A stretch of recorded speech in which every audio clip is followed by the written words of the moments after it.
synthesizer. Wow. I mean, the PWM Malevolent, every time I turn it on, absolutely friggin' amazes me. Happy 4th of July Eve. Hope everybody's having a good time. Just did a little bit of a demo upstairs for the PWM Malevolent, which, if you don't know, is a semi-modular analog monster, as the name says. And I mean, let's be serious for a minute. If you don't have the PWM Malevolent, at $549 it's a steal. $549, what's up, Tactical MIDI? $549 for the PWM Malevolent new. You can get it for $399 used everywhere. It's all over the internet used. And right now, I was wondering how it would fit in how the Malevolent would fit in the mix. I mean, jury's out, baby. Guilty for being absolutely epic, okay? Sentenced to life in my studio prison. No chance of parole for the PWM Malevolent. That's a keeper for life. It's such an interesting, what's up, Echo? Such an interesting, super cool sounding synthesizer. And I mean, when I run the Korg Op 6 and use the Malevolent as a layer in the jam and then bring it in and then play the filter as like an instrument too, it's just so crazy. What's up, Jumping Man? How's everything going in Portugal, my bro? Twin Cities, Maple Syrup Mafia's here. Echo's here. All the fellas are here. I give you 3. Nah, dude. Why would I get rid of it? There's no chance I'll get rid of it. No chance. It's probably one of the funnest synthesizers I've ever used, and it's definitely the most unique analog synthesizer I have, by far. Like the Wasp by Behringer is very unique, but the PWM Malevolent is so unique, and the fact that it's semi-modular is just crazy. Boiling hot in Portugal? Nice. Go get some lobsters and cook them up then. What's up, Faniel? What's happening? Yeah, I don't know, man. Like I said, if you guys missed the jam I just did, I did a whole demo, about an hour of time with the Malevolent.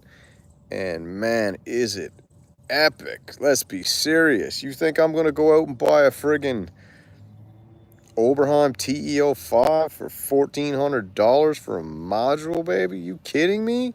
What's up, Georgie G's? Yeah, I don't know what you're saying, Jumping Man. You said, why do you think that I would get rid of it in a month or something? I'm not going to get rid of it. I'm a PWM guy for life now. And when I put my samurai stamp on a company, I'm Behringer for life. Never will abandon Behringer, ever. Behringer's #1 by far. And now I'm PWM #2. PWM took Korg's #2 spot. So Malevolent sounds a lot like the MS-20. It sounds similar to the MS-20, but it's way better than the MS-20. All right? Don't get me wrong. The Korg MS-20 is okay. Well, let's just say it. Let's do this. The Korg MS-20, what's up, Trusto? Korg MS-20 is decent, but the friggin' PWM Malevolent is extraordinary, okay? We ain't pronouncing that extraordinary. We're pronouncing it the right way. Extraordinary, okay? It's beyond ordinary. It's special. It's synth special. And once we go for that far, it just becomes synth special, baby, okay? So the Malevolent is now synth special. Yo, bro, need so. What's up, Fatalian? Fat Italian? Is that what it is? My bro's name's Fat Italian. We'll call him Fatalian. It sounds great. Would love a desktop. It pretty much is a desktop. You can rack mount it. You take the size off. You got a 19-inch rack mount Malevolent. So all you got to do is whack the friggin' magnetic sides off, and you've got a 19-inch rack mountable, baby. So I don't know if you got a rack in your house. There it is. Throw it up in the rack. A desktop version would be cool. If they came out with a desktop version for $399 new, that'd be cool. Very cool. Hey, Adonius Ridley, what's up, my baby? Thanks, man. Yeah, I'll just give you a shot over here. There's the rest of the yard there. I won't do a full wrap around. I'm just chilling here. You know what I mean? Just relaxing out.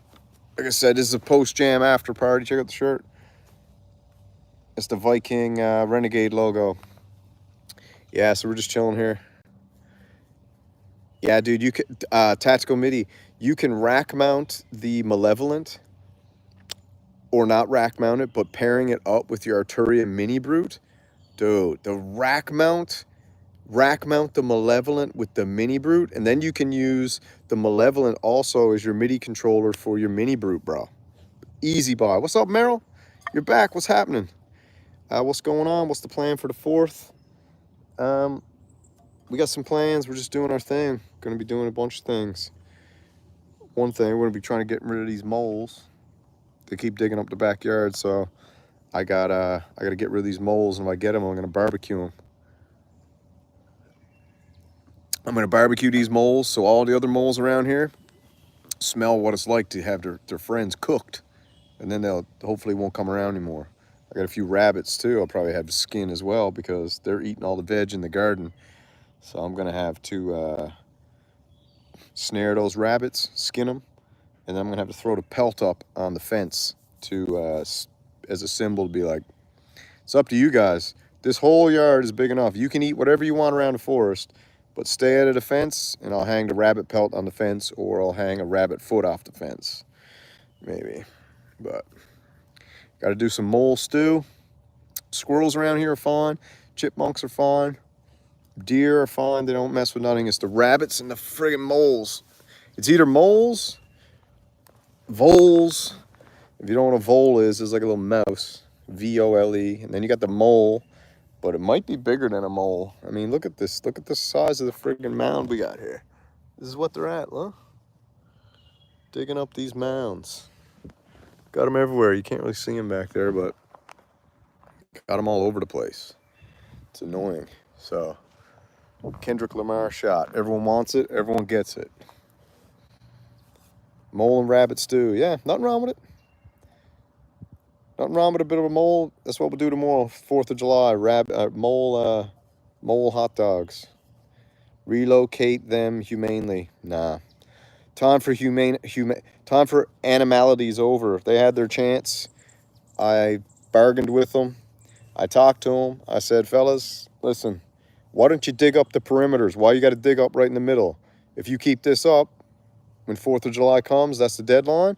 If I come out on the 3rd and there's mole mounds, you're going on the barbecue. And they didn't believe me. So, BBQ time, baby.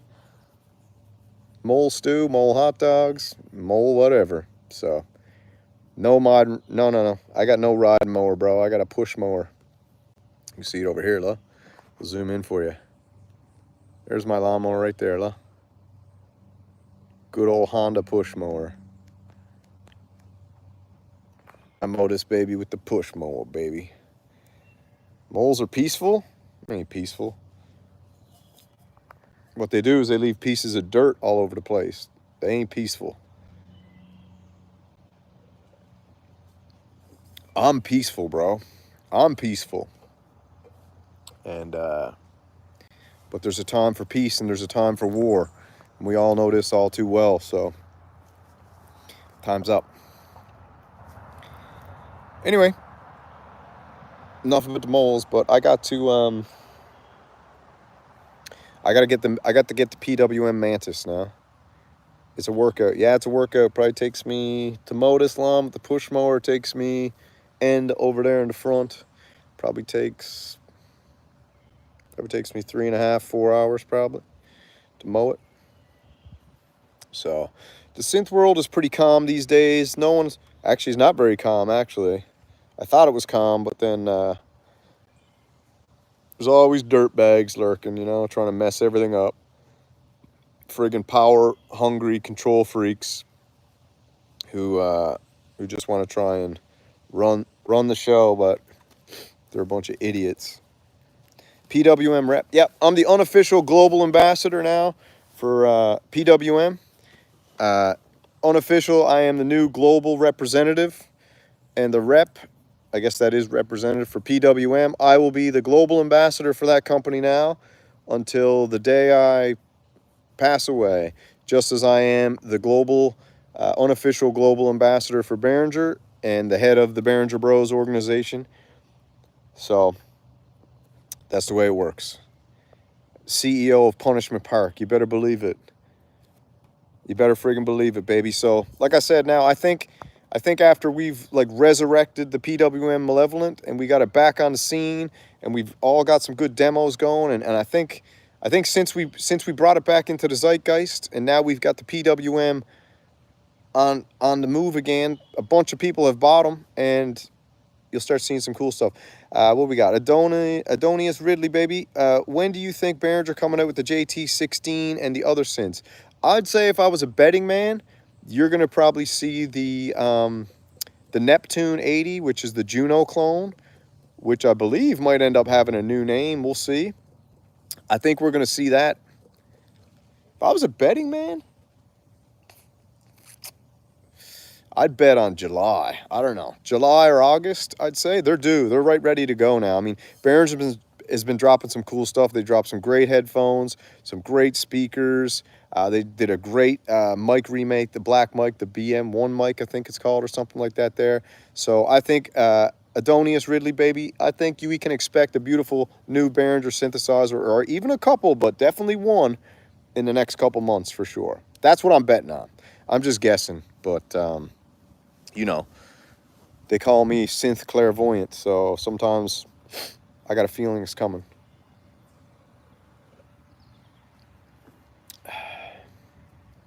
Lurking status, always lurking status. Peace, Meryl. We'll catch you up. Meryl's hitting that lurk mode, no doubt. I dig it.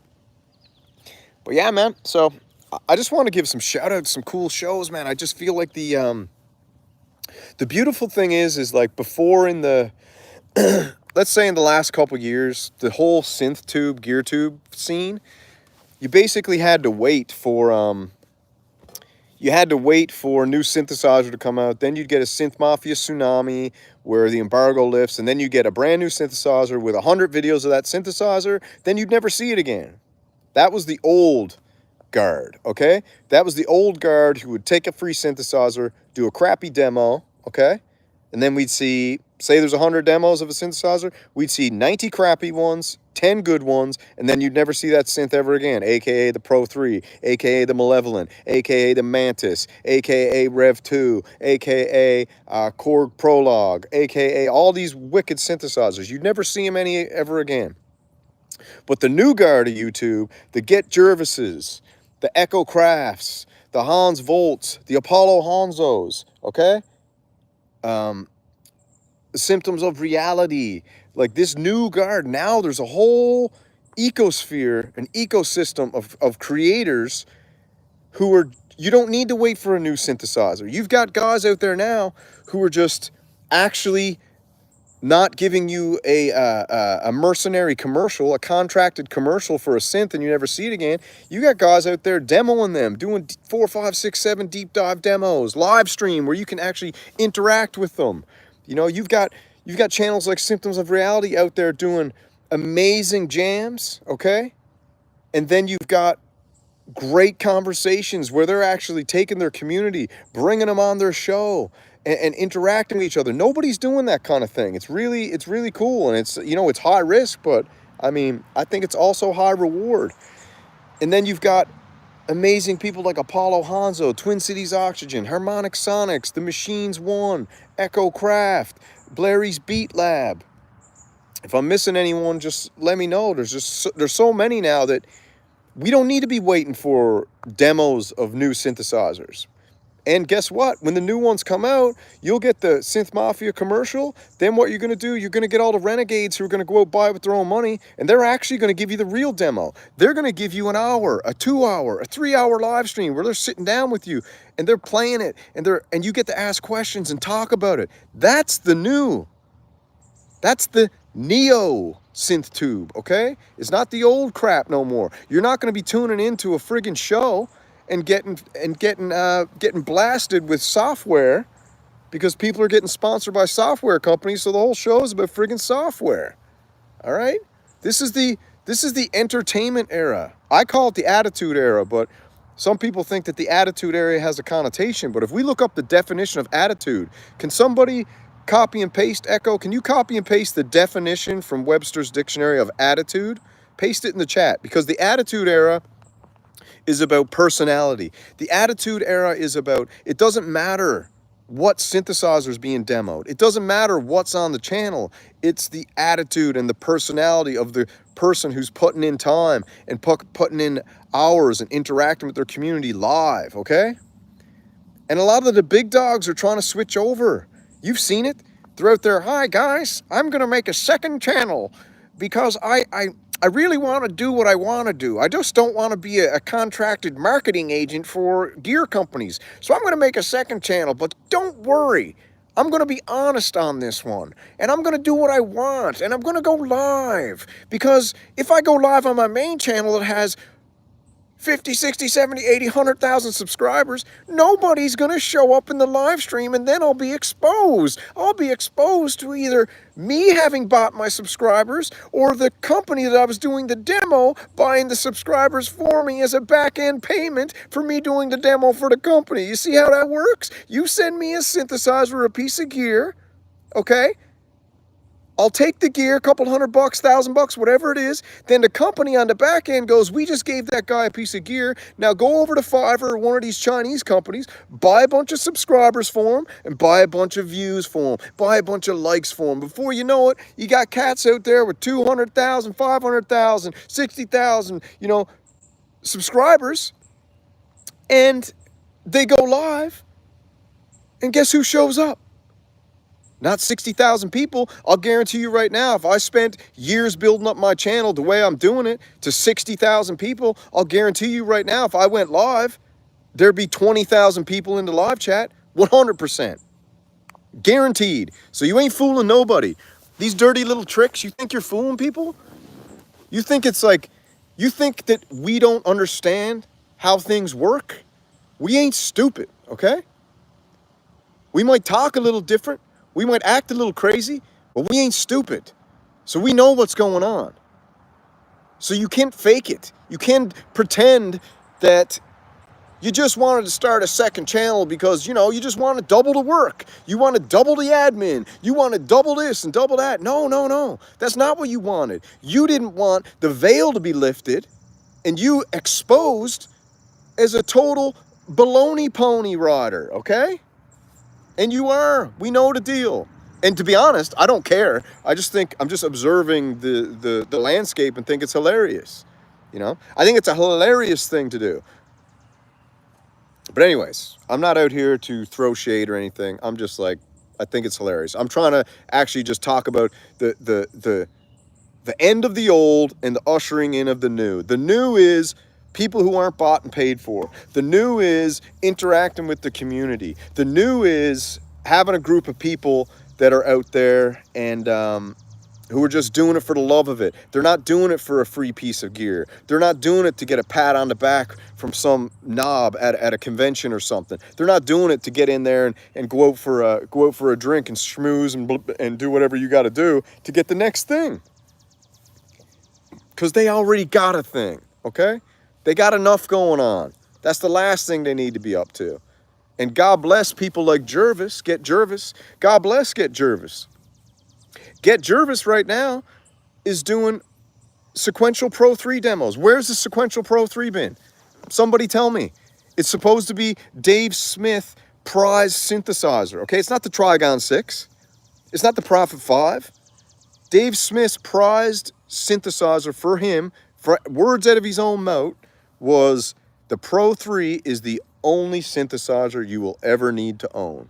Maybe he didn't say synthesizer, maybe he said monosynth, but friggin' mosquitoes are out. So how come, you tell me, how come the Pro 3, you don't see it anywhere? The Pro 3, you don't see demos. The Pro 3, you never see those beautiful shots with the Pro 3. Where's all the Pro 3s the Synth Mafia got a hold of? Every single member of the friggin' Synth Mafia got a Pro 3. Okay? Where are they? So, where's the tunes? Where's the creation? Where's it all? Where is it all? Okay? Vic Corftron, he said monosynth. Yeah, the only monosynth you'll ever need to own. So I got it half right. Pro 3. So the only thing I think about the Pro 3, way overpriced, total ripoff, but sounds cool. And I listened to Get Jervis's videos, and Get Jervis's videos changed my mind on the Pro 3. I used to think the Pro 3 was a hunk of junk. Synthpunk send me Pro 3 videos all the time. And I think it sounds cool, but it wasn't my style. But I think it was more like Synthpunk's style of the Pro 3. I couldn't see how it would fit into my style of things, but it was just his style. So when I listened to Get Jervis demoing it, I'm like, okay. This thing, okay, this is interesting. And so here we go. I said the 3.6 Synth Mafia, that's right. Synth Mafia is real, man. Like, I know you guys thought I was joking. You guys thought I'm just like, all blah, blah, blah, and running my mouth and making crap up, blah, blah. Listen, these groups are in every nook and cranny, in every industry, in everything. There's a group of gatekeeping shadow lurkers who are working behind the scenes to, and I'm not saying it's a bad thing. I'm just saying it exists. So this is the difference.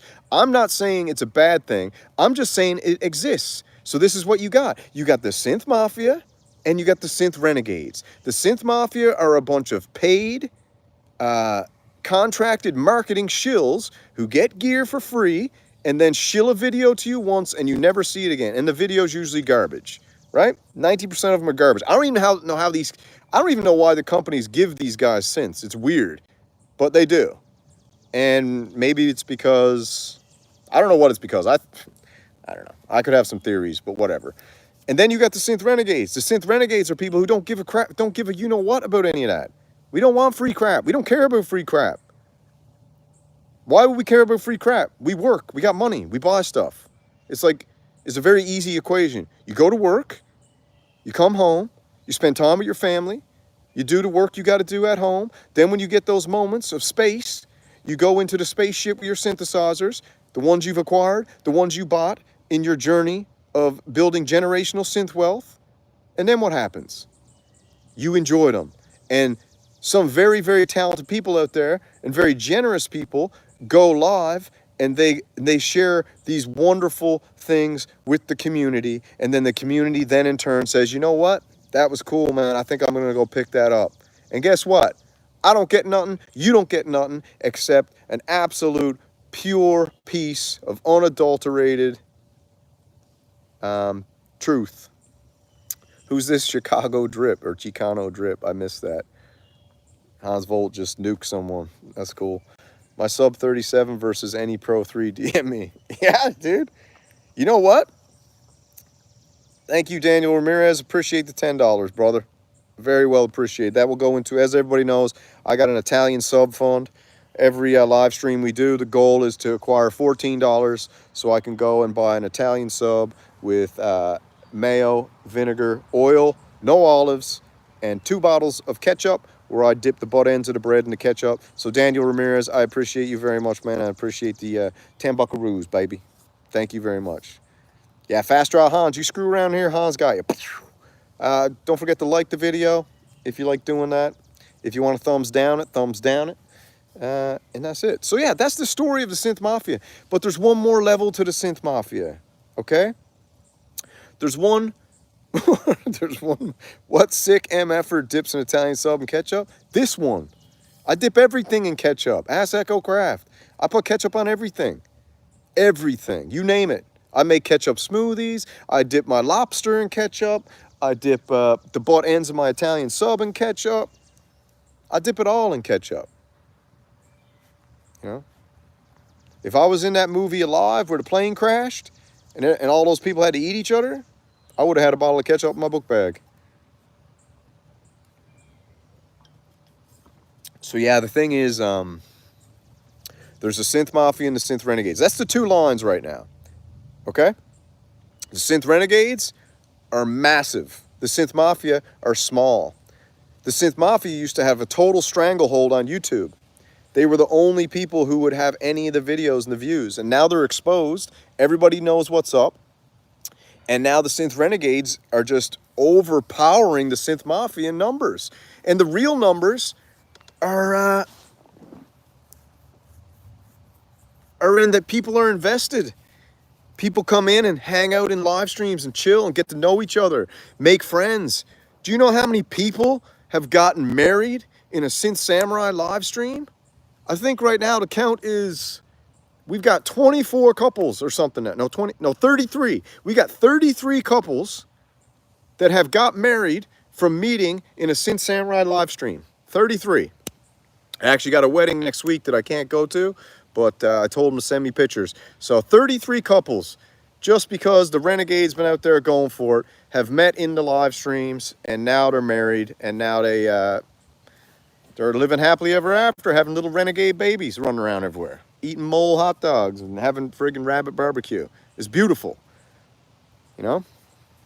So that's what's happening. It's a beautiful thing to watch. It's a beautiful thing to watch. It's gorgeous. And shout out to Robbie and the boys over at Pro Synth Network, Kent Spong, the Magic Man, Andrew. Shout out to those guys. I believe that those guys they're working real hard, man. They're still running an older style algorithm with a new twist. So I like it. But I like that they're putting the difference in their show is the boys got some oomph. The boys are always changing stuff up and trying new stuff that is kind of like more entertainment focused. I dig it. I think it's cool. Shout out to Robbie, man. Shout out to Robbie. Robbie's legit, right? Shout out to Robbie. Robbie's cool. So yeah, I mean, the only thing I'd like to see in the next couple years is I'd love to see, I got a relative or two from Canada. They love ketchup. I like it too. Is it a Canadian thing? I mean, I like ketchup, but I mean, I don't know if it's a Canadian thing, bro. I think it's just a ketchup thing. Some people like ketchup, some people don't. I love it. Do you know what I mean? I love ketchup. I got a ketchup smoothie. You do 2 heaping tablespoons of ketchup, 16 ounces of grass-fed, non-GMO raw milk, 1 tablespoon of maple syrup, 2 raw eggs, a teaspoon of cayenne pepper, and yeah, and then you blend it up and chug it. That's how you get power. Okay, that's how you get red power, dude. I call it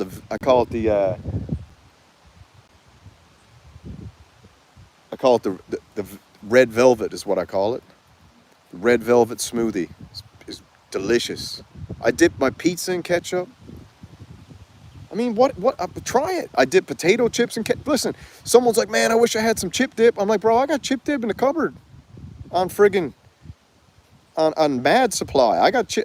I dip chips in ketchup all the time. So I got chip dip all the time. I need a ketchup sponsor is what I need. I need a freaking ketchup sponsor.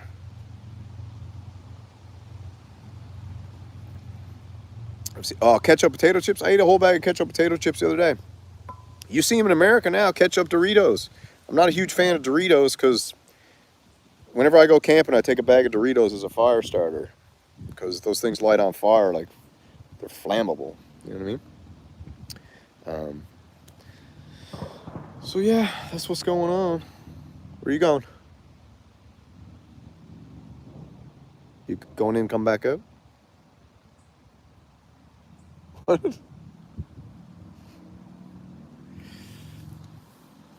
Yeah, we got some pad thai, some Thai food tonight. Those everything chips, yeah, they're called all dressed, baby. Mustard, ketchup, barbecue, and vinegar in one, all dressed. That's a Canadian classic. Ketchup capital, baby. Leamington, Ontario. What's up, Aaron Perry's? Shout out to the Maple Syrup Mafia Canada Day, July 1st. America Day tomorrow. 1776 will commence again. I think that's the expression. I don't know where I heard that, but seen it on someone's t-shirt at a biker rally the other day, and I was like, 1776 will commence again. I was like, all right. I like the sounds of that. Try maple syrup chips. They are so good. I'll try some maple syrup chips. All dressed, man. Zesty. You want to talk about zesty? Real zesty. So anyways, there's the Synth Mafia, and then one level above that, there's the Synth Illuminati. The Synth Illuminati is... It's a shadow group that basically price fixes. They coordinate on synthesizer releases. They coordinate on prices. So they're never really undercutting each other. They're always like around the same thing, and that's a real thing. If you don't think that's real, I mean, it's real. You'll see like certain synthesizers come out, and suddenly a bunch of companies all have big cutoff knobs instead of small ones, and you're like, oh, that's weird. You see a pattern, you're like, huh, it's weird they all did that at once. Very strange. And then you go, oh, it's not so strange. They're probably all hanging out, having beers together, or martinis, or whatever. Coffee martinis, or whatever they call them. And they're like, Jim, we're thinking about putting a big old cutoff knob on the filter, new synth. George goes, oh yeah? But if you put that cutoff knob on your big synth, then my cutoff knob will look small. How about we do that together? And then Jim's like, you know what, George? You were good to me last time. Last time you told me when you were going to change from sliders to knobs, and we did it together. So this time, okay, let's put big cutoff knobs on our synths together. Cool? He's like, cool. That's how it works. Does George Soros have anything to do with it? Probably. Probably. Wouldn't doubt it. Wouldn't friggin' doubt it. All right, got to run, fellas. Yeah, I got to run too. I got to go get some supper going, get things happening. So thank you for joining me. First time here, like, share, subscribe, do whatever you got to do. And if you're thinking about starting a YouTube channel, go start one. Don't even worry about it. Use your iPhone as the camera. The only thing you got to do is if you're going to play music through your YouTube channel, just get a roll and go mixer. Get some type of thing where your audio goes into the stream clear, okay? Because the video quality sometimes doesn't need to be that amazing when you start. But if the audio is clear and you're demoing synths, don't demo it through the mic of your phone. Buy an audio interface. Use your iPhone camera. If you got a YouTube channel and you're getting going, first thing you got to think about, you know what? It's not even your content yet. You got to think about your thumbnail and the title. Thumbnail, title, okay? People were coming at me being like, oh, Synth Samurai's clickbait. I'm like, bro, what do you think I'm doing out here? In order for people to see what I'm doing, I need them to click. So the first thing to do is I have to bait the hook, okay? So they'll click and watch my stuff. If I don't bait the hook, nobody's going to watch. So you got to bait the hook first. The bait is the title and the thumbnail. That's it. And you know what? If you want to be stubborn and think, oh, you know, I'm not going to be clickbait. I'm too good for clickbait. I'm just going to title my video some crazy, obscure title, and I don't care about the thumbnail. You know what? You're going to waste a whole lot of time, and you're going to have a ton of high-quality content that nobody's going to click on because there's no bait, okay? It's like going fishing. I'm going fishing, and you're going fishing. I brought a fishing pole, I brought fishing line, and I brought a hook. All you did is you brought a fishing pole. And I'm casting out there, and you're looking at me going like, bro, are you seriously? You're using fishing line, a hook, and worms? Come on. And he's just sitting there going like this with his fishing rod. And I'm like, bro, I came here to catch fish, okay? I didn't come here to, huh? Yeah? All right. Yeah, so anyways, that's the deal. Gotta go.